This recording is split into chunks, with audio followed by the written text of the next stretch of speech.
A change of venue for one of Detroit's signature events as the Grand Prix goes downtown. A new approach to post-incarceration employment hopes to ease two problems at once. And we'll take stock of the results from Election Day. Today is Sunday, November 7th, 2021, and this is Flashpoint. Hi there, welcome to Flashpoint. We come to you after a very politically charged week. Only part of it was due to Election Day, but even with pretty low turnout locally, the decisions of voters bring quite a bit of change, including a near full overhaul of the Detroit City Council. And especially off the governor's races in Virginia and New Jersey, many feel the table is set for very high drama in the elections coming 1 year from now. We'll talk about the Election Day takeaways a little later on. We're also going to talk about the decision this week from the current Detroit City Council that will move the Detroit Grand Prix off of Belle Isle and back into downtown Detroit. That'll start in 2023. That was the backdrop for the race for quite a few years back in the 80s. What's behind this move, and what will it mean for both downtown and for Belle Isle? We'll talk about it with Bud Dinker in a few moments. And Attorney General Dana Nessa will be here to talk about a new proposal she and the governor announced this past week. People getting out of prison, even if it's just for a short stint, can find a new, sustainable life elusive. Jobs haven't always been there for those with a prison record, but right now employers are at wit's end trying to fill all kinds of open positions. The governor and the AG think their job court is a good answer for both problems. It's all today on Flashpoint.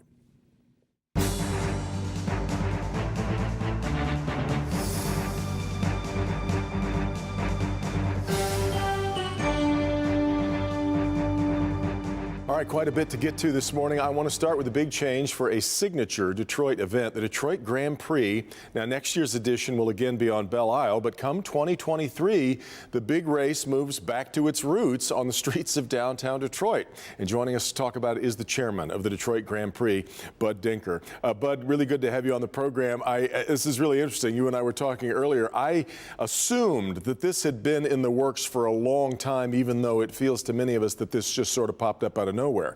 You're just explaining to me in many ways this did pop up out of nowhere very quickly. Not out of nowhere, but out of Nashville.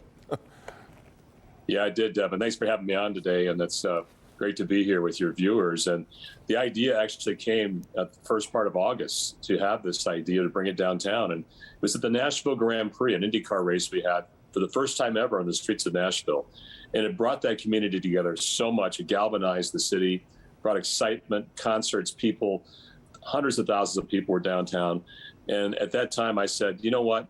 We need to up our game in Detroit and bring it back to the streets of Detroit. Easy idea, hard to execute. So I walked the streets for many days after that and figured out where we could do this. I found the perfect place to do it. And since then, it's all come to fruition with a 7-0 vote by City Council just this past week. It did go pretty quickly. It went from 0 to 60 once you got it on the plate. Tell me, though, a little bit about, so this is a return to its roots. This was the way it was, of course, back in the 80s and part of the 90s. Has this not been discussed or kicked around before? Have you been too happy with Belle Isle before seeing what happened in Nashville? Good question, because Belle Isle has been a great, perfect host for us. For now 13 years since we at Penske have been operating, and I've been the chairman for 13 years. And we brought so much benefit to Belle Isle as a result of this. $13.5 million of improvements to the park, an additional $5 million we've given Michelle Hodges and the Belle Isle Conservancy for great work that they've done. But, you know, it's difficult on Belle Isle because it's on an island. You only have so many people. About 30,000 a day is probably our max. To enjoy a good experience. But it was time to bring it back downtown to its roots. And in 1981 to 1992, it raced downtown to much applause and requirements back then. And now it's time to do it again. Now we're not doing the same route that we had back in 1992 and 91. We could, before it went up Larned Street and Congress and down Woodward. No, you can't do that any longer. Our downtown's changed much for the better. And now we got a much more condensed route, a very fast and competitive route, an exciting route. But imagine our cars racing down Atwater Street and up Jefferson Street with helicopters flying over for the world to see. It's going to be an amazing event in a year and a half. It's also going to allow a lot more free space for people to watch and be spectators, right? That's a key piece of why I'm making this change. It's to include more people. Inclusion is a key part of our effort to do this. And Michael Montry, our president, and myself have figured out a way to do that. And over half of the race circuit, all along Jefferson, around Hart Plaza, will be open to the public for free. Imagine that. Anybody in our state and around our areas internationally can come to our event and enjoy an event of this magnitude and this size for free.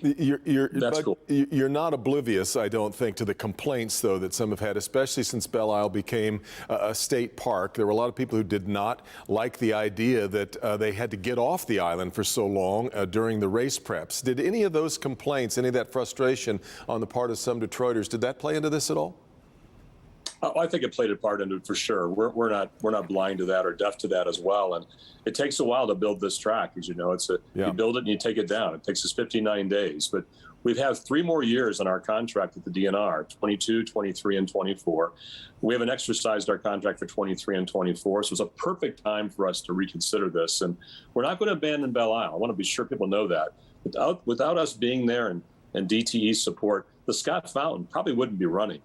That would be a shame. Yeah. So we're not going to abandon Belle Isle after this event. We're going to continue to give back, as we always have given back to our city. I'm excited about that, but it is time to make a change. I'm among those who think that the Scott Fountain is one of the truly great things to see anywhere in the state. I love spending time over there, and you've created an iconic moment for the winner of this race, it seems, over the last couple of years. Part of the celebration has been jumping in the fountain. Are you afraid that you're going to miss it? And those TV shots on the island that have gone, that of course the whole world is watching for the race, those have become beautiful, iconic pictures too. Are you afraid you're losing anything by moving off the island? Well, I think we'll reestablish that acclaim and that beautiful nature of our event as we move downtown. Imagine along Atwater Street, our riverfront. Yeah. Riverfront, Mark Wallace, what they've done with the Riverfront Conservancy, has done a remarkable job. And by the way, that'll stay open for free as well. We're not going to close the riverfront down during our event. And what's cool about our event is you can still get onto Jefferson Avenue off of 375 westbound. While cars are going by you 175 miles an hour on your side, we're going to keep that lane open to get into the tunnel, to get into Beaubien Street. It's the magic of having this route downtown, and everything north of Jefferson will be open the entire time. So it's going to be quite a scene in 2023. Well, for those who always say they just drive to keep up with the pace of traffic, hopefully they won't be doing that as they're watching what's going on around them. But you also, though, of course, you need smooth, really improved pavement. How much work do you have to do between, now we've got a year and a half, obviously, before race time, but how much work do you have to do logistically to get the streets of Detroit ready to hold a world-class race?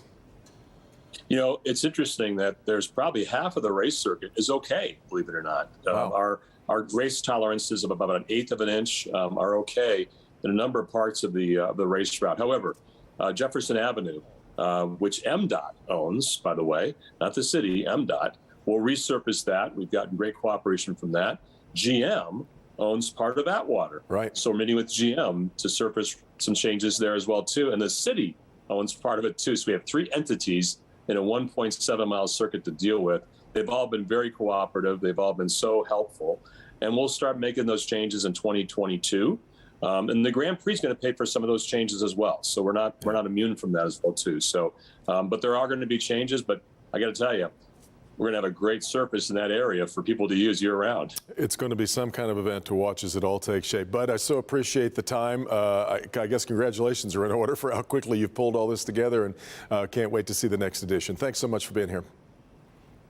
Thanks, Devin. Thanks to all our partners for making this happen. You bet. Quick break. Back with more on Flashpoint right after this.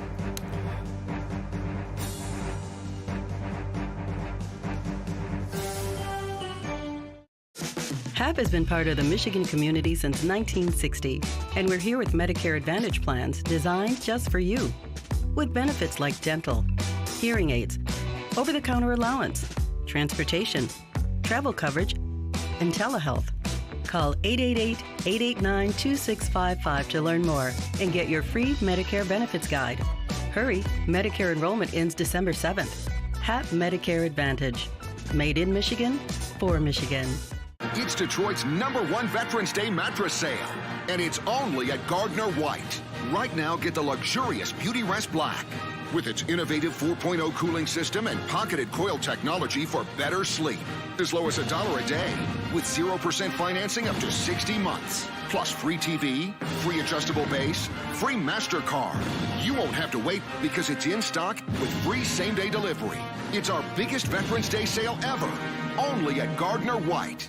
Okay, settle down. Let's get started.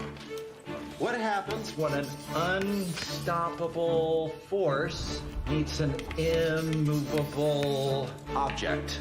What would that look like? Titans, Rams, Sunday Night Football on NBC and Peacock.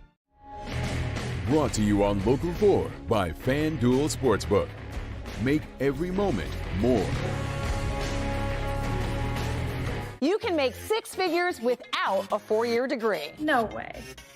Don't believe me? Once you really get good in your field, you can get into six figures really easily. Not only that, the training can be fast and fun. It's really, really interesting. Monday morning at 6:30, it might all sound too good to be true, but Nick Monticelli will reveal how to find these big money jobs right here in Metro Detroit that are more than just a job. You can have a really, really wonderful career. Monday on Local 4 News Today.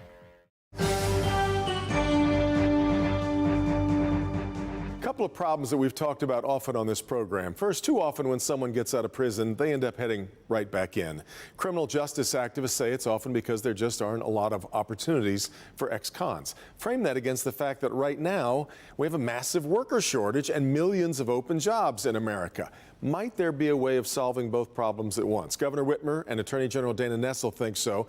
This week, they announced an initiative called Jobs Court. It is near and dear to the heart of our Attorney General, and Dana Nessel is back with us on Flashpoint to talk about it. And before we dig into how this works, let's start with the fact that before anyone starts ringing alarm bells, we are talking about low-level, non-violent offenders who would be eligible for this, right? That's correct. So tell me a little bit then about how exactly you would see this working. Well, we have so many diversion programs in various courts around the state to begin with. We have sobriety court, drug court, mental health court, veterans court. So we've had long experimentations with these diversionary courts, and we know they work. And one of the things that I've seen over the course of my career, spent many years as both a prosecutor and a defense attorney working for indigent defendants, is that so oftentimes, you can tell a person to get a job, but it's nearly impossible for them to do. So we're in this weird, unique time span where people are actually hiring people irrespective of what their records are or if they've been in trouble with the law. And what I found to be the case is that you give a person job skills, job training, and an actual job to go to. And if it's a decent paying job with benefits, they're much, much less likely to reoffend. So we really solve two problems at the same time. And so we're excited. We have 3 different counties in the state who have partnered with us at the Department of Attorney General, and we're excited to get started.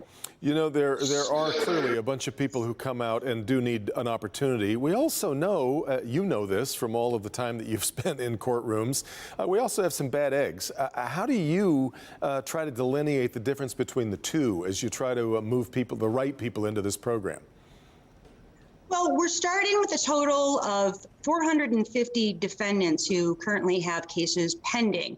And in the 3 counties where we're doing this, which is Wayne County, Genesee County, and Marquette County, the elected prosecutors of those counties will be selecting the applicants. And each one of them will have their own system. But I think there are going to be a variety of different factors that they look at because they want to set this to be a program that is going to be successful. And so I think that, they're going to be making those selections themselves. And my hope is that, we will find people who really badly want a job and are willing to do what it takes to sustain themselves throughout the program. And if they're successful, if they hold that job down for a year and they get good performance reviews, ultimately the case will be dismissed. You know, I think that, and I've said this before on the program, we seem to have a real problem trying to figure out exactly what we want our corrections department and system to be. On the one hand, some people expect it to just kind of be a warehouse to put bad, unruly, law-breaking people. Other people want it to be a rehabilitator. And I think a lot of people argue that it doesn't do either of those things particularly well. Is there a way for us to kind of change the way we view what we want a prison or a system to be? Well, what I think a model system really is what we see with Vocational Village, which we have in the Michigan Department of Corrections. And, you know, in that program, they provide job training and skilled trades training to inmates that are going to be released sometime soon, so that when they get back out on the street, they have not just really a job, but they have a career to go into. And we know that their recidivism rates are incredibly low. So we hope to emulate that with people before they even get to the point where they're in the Michigan Department of Corrections, and divert them away from the criminal justice system, but into a job, understanding that in all likelihood, if they maintain that employment and they get those job skills, they're much less likely to reoffend. And not only are we not paying as taxpayers to incarcerate them, but they're actually adding to the tax base, and they're fulfilling these jobs that we really need employees to enter the workforce. Well, in fact, we do know that we have this massive shortage of workers right now. A lot of people looking for employees, but it's another thing, I think, for some to open those opportunities and doors to people who have come to them from walking out of prison. Have you been able to yet gauge the amount of embrace, I guess, that business owners and leaders are going to give the program? Oh, yeah. I mean, every prospective employer that we've spoken to, every business we've spoken to is incredibly excited to be part of this program. And so I actually haven't had any employers that I've spoken to that have said no to us yet. And in fact, they feel as though we are not starting with enough applicants because they want more people. But I think the important thing to remember about this is that this program will be providing all kinds of things that normally make it hard for people in this situation to hold down a job. So there's going to be wraparound services if people have substance abuse issues, mental health issues, if they're food or housing insecure. We're going to be providing assistance with those things, and even transportation, which is often a barrier for somebody to get a job and keep a job. Yeah. So I think this will be an experiment that will work, and eventually I think it'll become a permanent program, not just in these 3 counties, but likely all around the state of Michigan. We're going to keep a close eye on it. We certainly hope it works. I wanted to quickly, before I ran out of time, get to a couple other things with you, if I could. You've become very active in trying to challenge Michiganders to be a little bit more aggressive and fight for their rights when it comes to the many power outages that we have seen. It is one of the biggest complaints that we get here at Local 4 from viewers upset about the way that this last couple of months has gone. You've become pretty active about people wanting to put more of this in their own hands as much as they can. Well, technically, I'm the chief consumer advocate on behalf of the state of Michigan. And if I'm not going to fight for the rights of ratepayers in this state, then I don't know whose job that is.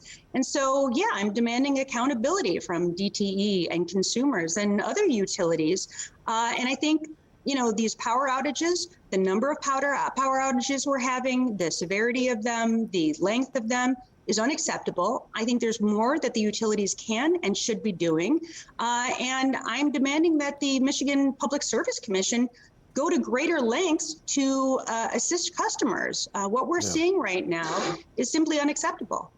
Dana, I got to get to a break, unfortunately. I got a million other things I'd love to talk to you about. We'll do that again on a future program. You're always good to join us. I really appreciate the time, and we'll talk to you again soon. Thanks for having me. You bet. Attorney General Dana Nessel will continue with more on Flashpoint right after this.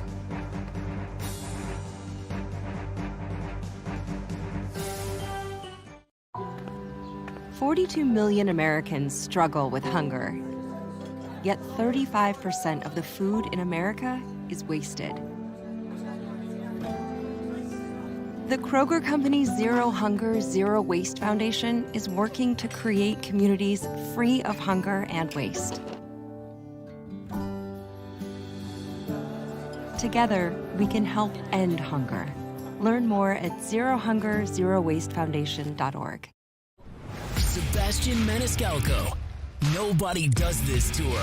Like when we went to the zoo as kids, that's all you got was the zoo. You ate in the car before we go in. What? They got food inside. You think I'm gonna pay? And when you got hungry, you left. Dad, I'm hungry. Okay, let's go. Sebastian Maniscalco, live on stage at Little Caesars Arena Friday, December 10th. Get tickets now at 313presents.com. Forgotten Harvest does make all the difference for me. It really, truly does. Most people are on a limited income. Gave us food that probably wouldn't have been able to buy. They have whatever it takes to feed a family. Forgotten Harvest means the difference between having a full meal or just a box on the table. When things happen in life, Forgotten Harvest is there to help you.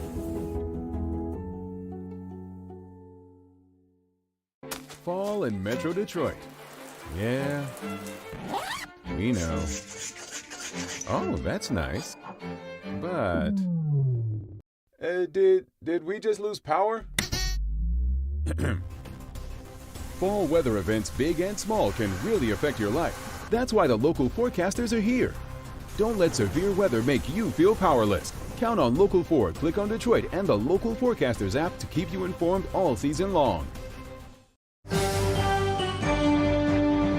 Been all kinds of dissections and autopsies on this past election day, so let's dig into a little of that on our own as well. Good to have with me to talk about it, political consultant Adolph Mongo and pollster and analyst from Mitchell Research, Steve Mitchell. Guys, thanks very much for the time. Our overall takeaway, interesting, there wasn't a ton of drama, which is an interesting thing to say, Adolph, given how much change we're watching is going to happen on the Detroit City Council. It's almost an entirely new cast of characters. There's no question about it. I was just surprised when you had 4 people decide not to run. Yeah. And you didn't get that many people jumping to get in the race. But the message that was sent in Tuesday election that the voters wanted to keep the mayor, but they wanted a new council, but they wanted a new council with experience. So we got 3 new members that have been elected before in the State House, the State Senate. So it's going to be a different kind of mix on that council. Steve, we knew from just looking at the primary that Anthony Adams was in for a real tangle here with Mike Duggan. But going all the way back to a guy who managed to get into this position by winning a write-in campaign, looking for his 3rd term this many years later, you see the kind of showing that he got. This is a pretty powerful figure in Detroit politics, I would say, historically speaking, wouldn't you? Oh, absolutely. There's no doubt that Mike Duggan has done, in the minds of the voters of Detroit, an extraordinary job. Full transparency, I did a lot of polling for his initial campaign, about 13 polls for a PAC that was working for the mayor. He is a powerful figure. Both in the city of Detroit and in the state, and for that matter, nationally, because of the fact he's now in his 3rd term. And so he is a power to be reckoned in. And I think basically, unless he makes some mistakes, and Mike Duggan doesn't make mistakes, he'll be mayor as long as he wants to be mayor. Well, let me let you both, though, weigh in on what it seems to me to be a big challenge here for all of these people moving in, and that is the ethics challenged climate that we have right now. We've got these investigations going on in towing. We've had them going on in demolitions, and the ethics picture right now in the city of Detroit, breaking news here. We've seen this before, but right now we got to find a way to get our hands around this problem, don't we, Adolph? Well, we got to find our way to get our hands on this problem, not only in Detroit, but in Macomb County. Sure, yes. In all these areas, you would think that with people going to jail in the last decade, especially in the city, where we had city council people indicted and serving time in a federal pen, that people would think twice before they take cash from folks. Maybe they need to have a school like the judges. When they get elected, they go to judge school. Maybe we need to have that for newly elected officials. Politics 101. Do not take cash from people you don't know. 101, exactly, and 102, and right on through to the master's degree. Steve, though, it's interesting that Mayor Duggan has somehow found a way to inoculate himself. Some of these people who have been investigated on council have been allies of his. He got in trouble with the city's inspector general over the make your date issue, and yet he seems to have a fair amount of Teflon around him on some of these things. Well, he has Teflon around him because he has done such a good job as mayor and is perceived he's done such a good job as mayor. As we saw, two of those council people who did not run for re-election didn't run because they also were involved in some ethics violations in jail and that sort of thing. Yeah. So it is a problem in Detroit, and as Adolph says so correctly, it's a problem all over the state of Michigan. It is. Steve, all right, let's broaden out now, looking at the totality of what we saw, everybody watching what happened in Virginia, of course. But how much did this election day tell us about what will be happening the election day a year from now at the midterms, or does the Etch-a-Sketch get a little too shaken up between now and then? Or can we draw some conclusions? Steve, you first. Absolutely. I've been saying that when you have a president who's unpopular, and that's the case right now with Biden at a job approval of only 43%, that this is going to cause problems for any candidates who are Democrats, because that's who's impacted. Yeah. I've been saying that impacted this election. 2009 was a real precursor to 2010's disaster for the Democrats, and that's what happened in New Jersey. New Jersey and Kentucky and Virginia, the states that run these elections on these years, have been real precursors of what will happen in the next general election. I think this is going to be a very difficult election for Democrats and a good election for Republicans. Yeah. And it was confirmed by the results in Virginia and especially New Jersey. Adolph, only got about 30 seconds left. What should the worry level be for Democrats right now? Well, listen, they need to frame their message better, and they need to get better candidates. It seems like all you have to do is put an R by your name, and you are forced to be reckoned with. So you can't take these folks for granted, especially here in Michigan. Get better candidates is always a really underrated ingredient on this. Guys, thanks so much. I really appreciate the time, and thank you so much for being here as well.